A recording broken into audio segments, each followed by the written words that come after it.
Assalamualaikum warahmatullahi wabarakatuh. Welcome back to Studio Nona Channel. Jadi di video kali ini aku pengen mendiskusikan tentang nikah muda. Yuk kita bakalan membahas tentang beberapa statement tentang nikah muda, dan aku juga bakalan membahas tentang nikah muda yang diterapkan atau yang terjadi di Lombok. Nah, sebelum kalian melanjutkan untuk menonton, jangan lupa untuk menekan tombol subscribe, like, dan komen, serta berikan aku saran untuk aku bikin video apa di video selanjutnya. Tapi sebelum itu aku mohon maaf banget karena ini kita nge-recordnya setelah tarawih, jadi ada suara ngaji dan lain-lain sebagainya. Ngaji, sholawat, berbagai macam suara-suara dari masjid lah pokoknya. Ya toleransi aja lah ya kan. Yuk langsung aja kita ke videonya. Jadi aku akan mulai dengan pertanyaan, apakah kalian adalah orang yang mendukung nikah muda atau tidak? Nah, tapi sepertinya di video kali ini aku akan memberikan judul yaitu nikah muda di Lombok, atau perilaku nikah muda di kayak orang skripsi sama tesis doang perilaku. Ya udah deh, nikah muda di Lombok atau gimana kayak gitu, pokoknya ada Lomboknya. Nah, aku mulai dengan mengatakan bahwa aku adalah sebenarnya tipe orang yang tidak setuju dengan statement kita harus nikah muda. Nah, kita mulai dengan statement nikah muda yang aku tidak setujui adalah di saat nikah muda itu digembleng-gemblengkan, di-up, dipopulerkan dengan seakan-akan dalih bahwa untuk kita menghindari zina. Nah, sebenarnya itu adalah sesuatu hal yang benar. Jadi sesuai agama, secara agama itu ada sesuatu yang benar. Tapi kita lihat pada realita dan faktanya yang terjadi bahwa nikah muda yang diterapkan oleh masyarakat adalah nikah muda yang sebenarnya tidak sesuai agama, meskipun secara akad mereka disebut dan sudah berstatus sah gitu. Nah, yang aku maksudkan tidak sesuai dengan yang dianjurkan oleh agama itu seperti apa? Contoh, pasangan yang nikah muda rata-rata adalah pasangan yang suaminya atau yang calon suaminya atau yang calon istrinya masih berada di usia yang seharusnya adalah usia di mana seseorang masih menempuh pendidikan. Tapi ya it's okay, tergantung budaya kan, balik lagi tergantung budaya. Yang kedua, hampir 95% hampir 95% laki-laki yang menikah muda dengan umur di bawah standar atau dengan umur yang dimana seseorang masih menempuh pendidikan adalah laki-laki yang belum mampu membiayai atau bertanggung jawab atas dirinya sendiri, yang bahkan belum mengenal dunia ini seperti apa. Yang ketiga adalah pernikahan muda terjadi kebanyakan ya, diinginkan oleh ibu atau bapak, atau bisa kita katakan adalah yang menikah adalah pihak orang tua, bukan anaknya. Yang menginginkan pernikahan itu adalah pihak orang tua, karena mereka merasa bahwa anak-anaknya biar nggak zina nantinya, ya udah nikahin aja meskipun muda gitu. Nah, itu adalah sisi-sisi negatif yang pernah terjadi dan pernah aku jumpai, bahkan sering banget aku jumpai di kehidupan aku selama aku di Lombok. Dalam artian nikah muda di sini, kenapa aku tidak setuju? Dalam artian nikah muda itu adalah sesuatu yang membuat laki-lakinya dan perempuannya sebenarnya belum siap, tapi karena dorongan lingkungan dan budaya akhirnya mereka terpaksa untuk menikah muda. Contoh, di Lombok itu anak-anak yang baru lulus SMP itu menikah adalah sesuatu hal yang wajar. Di Lombok juga anak-anak yang lulus SMA dan langsung menikah adalah sesuatu yang wajar juga. Nah, tapi apa jadinya kalau misalnya budaya nikah muda ini dibawa ke Jawa? Di Jawa pun banyak yang menikah muda. Tapi karena aku sudah lama tinggal di Lombok, jadi aku taunya di Lombok dan akan aku contohkan di Lombok. Ketika ada salah seorang teman aku yang aku kan asalnya Dompu ya, aku ceritakan temanku yang asal Lombok. Dia melanjutkan kuliah. Setelah SMA dia memilih melanjutkan kuliah. Di dalam budaya Lombok, kebanyakan anak-anak setelah SMA atau sebelum umur 25 mereka harus ya minimal sudah punya calon dan siap menikah di umur 25 maksimal. Setelah itu, setelah melampaui batas umur 25 maka mereka mungkin dikatakan sebagai perawan tua atau tidak laku. Karena saking budaya di Lombok itu, bahkan anak-anak yang lulus SMP pun menikah dengan seumurnya adalah sesuatu hal yang wajar. Anak SMP menikah dengan ustadznya, itu adalah hal yang wajar.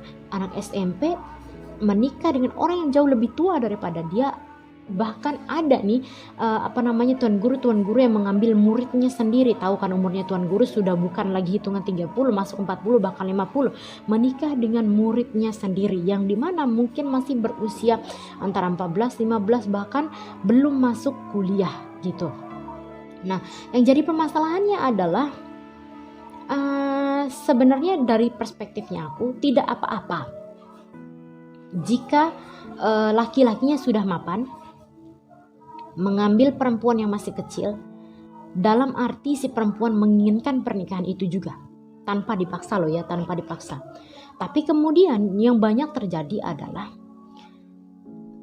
di Lombok ketika seseorang perempuan dilamar oleh laki-laki mungkin yang jauh lebih tua ataupun bahkan bisa dikatakan duda dan mungkin dia menginginkan pendidikan terlebih dahulu sebelum kuliahnya, kebanyakan akan dirasionalisasi dengan hadis yang mengatakan apabila kamu menolak seseorang yang baik maka tidak akan ada yang lebih baik daripada dia. Jadi kalau misalnya kita nolak yang baik nih, datang kan kita nih lagi mau lanjut kuliah tapi dilamar sama orang.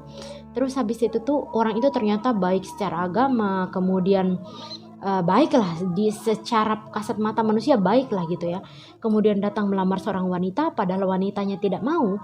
Kemudian orang tuanya karena menginginkan pernikahan itu juga akhirnya mengatakan kepada anaknya bahwa jika kamu menolak yang baik, maka setelah yang baik ini datang dan kamu tolak, tidak akan datang yang lebih baik lagi daripada dia.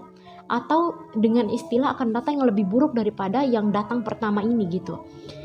Mungkin bukan orang tuanya, tapi lingkungannya. Nah inilah yang aku maksudkan, di mana wanitanya mungkin menginginkan pendidikan terlebih dahulu atau mungkin ingin berkarir terlebih dahulu.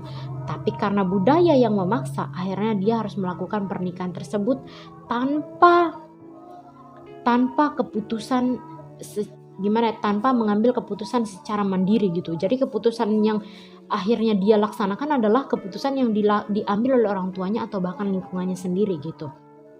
Nah, kemudian yang lebih mengenaskan adalah banyak sekali di Lombok yang aku temukan ya, banyak sekali di Lombok pernikahan antara sesama usia yang sama-sama belum matang. Jadi mungkin karena faktor mungkin karena faktor pendidikan yang kurang, atau mungkin karena faktor ekonomi juga yang kurang, atau mungkin karena faktor pengetahuan di mana seseorang faktor budaya, kemudian faktor pengetahuan yang mungkin masih di bawah standar gitu ya. Akhirnya menyebabkan pemikiran masyarakat berpikir bahwa wanita hidup, bukan hanya wanita, laki-laki hidup, wanita dan laki-laki hidup hanya untuk menikah dan saling melayani gitu. Padahal jika kita kaji, jika kita berbicara tentang hidup, banyak hal yang bisa kita lakukan. Maksudnya tidak mengesampingkan betapa pentingnya pernikahan ya, tapi beranjak dari hal-hal yang seperti ini guys. Wanitanya tidak matang, laki-lakinya tidak matang. Laki-lakinya belum bisa membiayai dirinya sendiri, laki-lakinya belum bisa bertanggung jawab untuk dirinya sendiri. Tapi akibat budaya yang memaksa mereka untuk melakukan pernikahan muda, akhirnya mereka harus melakukan itu gitu. Karena jika tidak seperti itu, mereka juga akan mengalami dampak yang buruk, seperti pemojokan sosial, seperti dikatakan perawan tua, seperti dikatakan bahwa laki-lakinya begini-begini dan lain sebagainya. Tapi masyarakat tidak pernah melihat bagaimana dampak dan efek setelah pernikahan itu. Adanya kelalaian terhadap pemenuhan kewajiban, kemudian adanya perceraian, kemudian adanya ketelantaran nafkah anak dan lain sebagainya. Hal itu adalah hal-hal yang jauh lebih besar dampaknya dibanding sekedar menikah. sebenarnya. Itu kenapa aku adalah tipe yang sebenarnya tidak setuju dengan kata nikah muda, yang artinya dalam nikah muda itu adalah kedua belah pihak tidak mapan. Tidak mapan atau tidak belum waktunya bertanggung jawab untuk dirinya sendiri, yang kemudian di mana orang tua masing-masing pihak atau budaya membuat mereka harus menikah di usia yang sangat muda. Itu menurut aku ya guys ya. Itu kenapa pas dulu pernah nih, aku juga punya teman, aku banyak teman-teman aku yang sampai saat ini anak-anak Lombok yang mungkin risau akan dirinya belum nikah di usia muda gitu ya. Maksudnya di usia 25 tuh mereka belum nikah tuh kayak aduh gitu, kayak ya Allah, kayak udah ketinggalan jauh gitu. Padahal sebenarnya hal-hal tersebut, maksudnya kerisauan dan kegelisahan itu timbul dikarenakan mereka melihat budaya mereka menikah, semua anak-anak maksudnya lingkungan mereka menikah di bawah umur 25 gitu. Padahal jika kita beranjak ke barat, Jakarta, mungkin di kota-kota besar lainnya, itu pernikahan muda tuh masih sangat jarang terjadi. Ada pasti ada, tapi banyak wanita-wanita juga kemudian merintis karirnya dan akhirnya menikah di umur 28, 27, bahkan ada yang 30, bahkan ada yang lebih. Dan hal itu ya wajar-wajar saja, bukan karena mereka tidak laku, tapi memang karena mereka mungkin memutuskan untuk belum menikah, atau belum menemukan yang cocok, atau belum menemukan laki-laki yang memang bisa bertanggung jawab untuk diri mereka sendiri. Dan lingkungan juga tidak memaksa mereka untuk terus menikah, karena lingkungan sudah mungkin dari faktor perkembangan dan kemajuan kota juga ya, pendidikan dan lain sebagainya, akhirnya pandangan-pandangan bahwa perawan tua dan lain sebagainya itu mungkin lebih sedikit terminimalisir gitu dibandingkan di Lombok.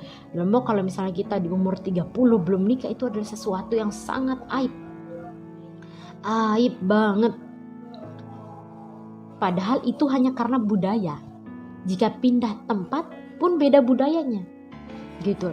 Makanya kenapa nih aku sering ingatkan kepada teman-teman yang mungkin usia aku sendiri sekarang 25, tapi karena aku bukan orang Lombok ya, jadi pandangan-pandangan seperti kayak 25 tuh harus nikah, 25 tuh itu masih kayak aku masih bisa menahan diri. Tapi aku yang kasihannya adalah teman-teman cewek yang dari Lombok kemudian umurnya udah 26, 27 yang kemudian dikatakan perawan tua nih sama keluarganya atau sama lingkungannya. Itu mengenaskan sih menurut aku, karena sebenarnya nikah itu menurut aku pribadi ya, menikah itu sebenarnya bukan perkara umur kalian berapa, tapi siap enggak setelah itu gitu. Karena yang mapan dan yang sudah siap saja masih kadang ada banyak kesalahan yang dilakukan.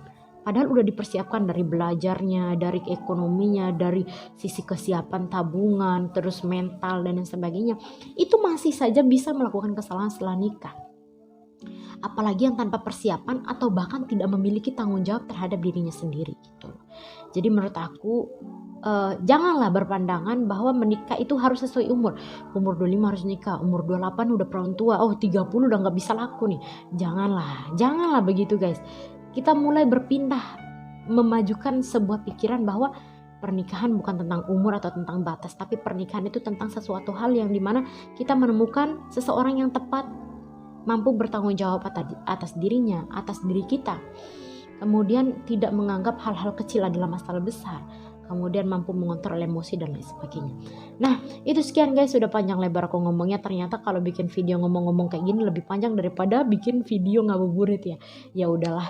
Nah, thank you banget for watching. Don't forget to subscribe, like, dan komen. Aku akan diskusi lagi tentang beberapa adat istiadat yang diadakan di Lombok dan dampak-dampak negatifnya.